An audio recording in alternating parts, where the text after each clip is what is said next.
Lantas pemirsa, sejauh mana kira-kira pengaruh pelemahan ekonomi global terhadap perekonomian Indonesia dan bagaimana langkah terbaik untuk menyikapinya? Kita telah bersama perencana keuangan M. Karisma melalui sambungan Skype. Selamat siang Mas Karisma.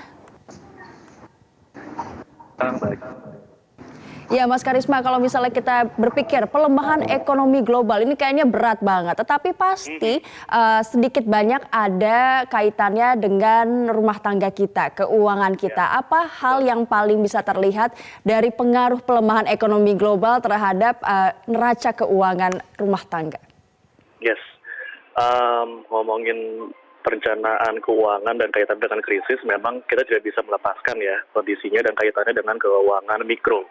Karena apa? Karena bagaimanapun juga selalu ada hubungan yang sangat mengena terhadap masyarakat. Salah satunya adalah biasanya terkait dengan kondisi keuangan kita dan pekerjaan kita terutama ya. Jadi kalau pada saat nanti masa keuangan itu memburuk kondisi keuangannya atau pada saat masa resesi, yang perlu kita waspadai adalah salah satunya terkait dengan kondisi pekerjaan kita apabila kita bekerja sebagai karyawan gitu ya. Apakah perusahaan saya sekarang ini kuat menghadapi resesi tersebut?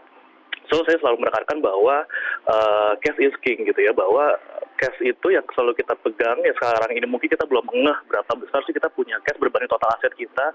Nah, kita harus pastikan bahwa sekarang kita minimal harus ada 15% yang kita persiapkan menghadapi masa yang memang bisa dibilang sekarang sudah banyak beredar infonya mulai dirasakan dari saat ini ya oleh di negara-negara luar. So kita harus prepare dari sisi itu. Yang kedua juga kita harus prepare dari sisi hutang kita gitu ya, karena kita nggak tahu ke depannya itu seperti apa.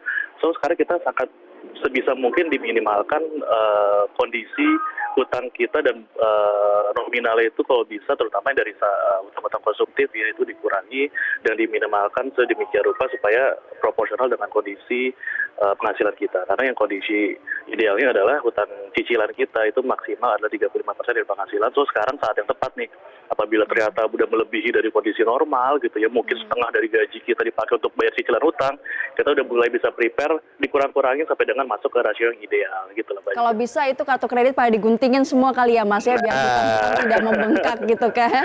Oke, kalau memang tidak bisa mengerti ya cara penggunaannya gitu loh. Tidak bisa menahan. Nah ini resesi ekonomi global akan datang, lalu harga-harga pasti akan naik ya kan imbasnya. Betul. Tetapi gaji nggak naik-naik. Nah itu permasalahan banyak orang. Prioritasnya bagaimana sih dalam membagi mana pos untuk anak-anak, misalnya pos untuk pendidikan, pos untuk asuransi, bahkan saving kita. Gimana caranya? Ya, harga-harga bisa naik atau bahkan apabila kita memang mengerti gitu ya. Banyak orang yang mengatakan bahwa kita harus bisa merubah dari sebuah krisis menjadi opportunity atau peluang gitu ya. Nah, pada saat masa krisis itu biasanya orang yang memegang banyak aset bisa jadi mereka menjual dengan harga di bawah harga pasar.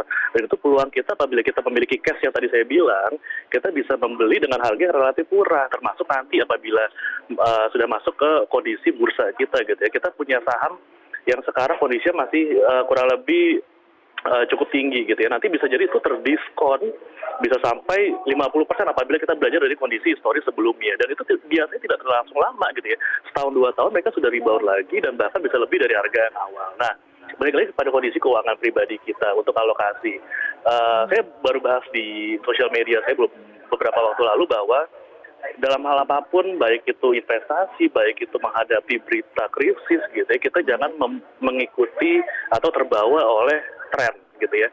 Apabila trennya itu orang pada menjual, justru di satu sisi apabila kita punya cash yang cukup, kita punya modal yang kita memang alokasikan untuk kebutuhan jangka panjang, bisa jadi itu peluang untuk kita bisa membeli di harga yang murah, kita juga bisa mengalokasikan kebutuhan lain untuk kebutuhan yang sifatnya tadi ya, harganya terdiskon misalnya, atau misalnya kita bisa beli dengan harga yang di bawah harga pasar gitu, sehingga at the end yang kita bayarkan sekarang itu investasi dengan harga yang relatif murah, dan kedepannya dapat menghasilkan juga ke sesuatu hasil investasi yang dengan hasil yang lebih berarti tinggi. Cari opportunity itu penting ya. Nah terakhir singkat saja Mas, kalau misalnya sekarang kan banyak yang baru aja gajian, apa hal pertama yang harus dilakukan setelah bayar-bayar hutang itu selesai?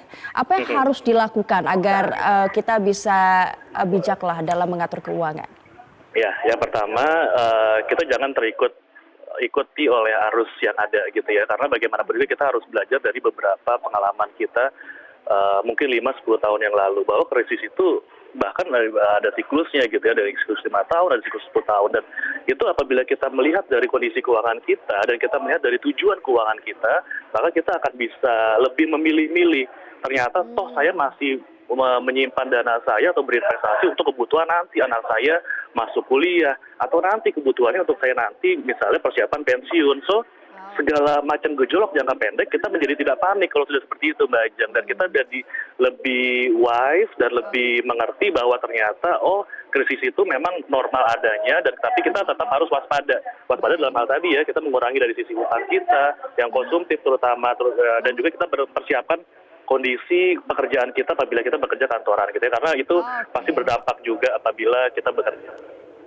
Siap, Mas Karisma perencana keuangan. Jadi ada beberapa hal yang saya sudah capture. Yang pertama itu bayar hutang-hutang, jangan terlalu berlebihan, dan juga mulai tahu apa tujuan keuangan Anda. Terima kasih atas penjelasannya.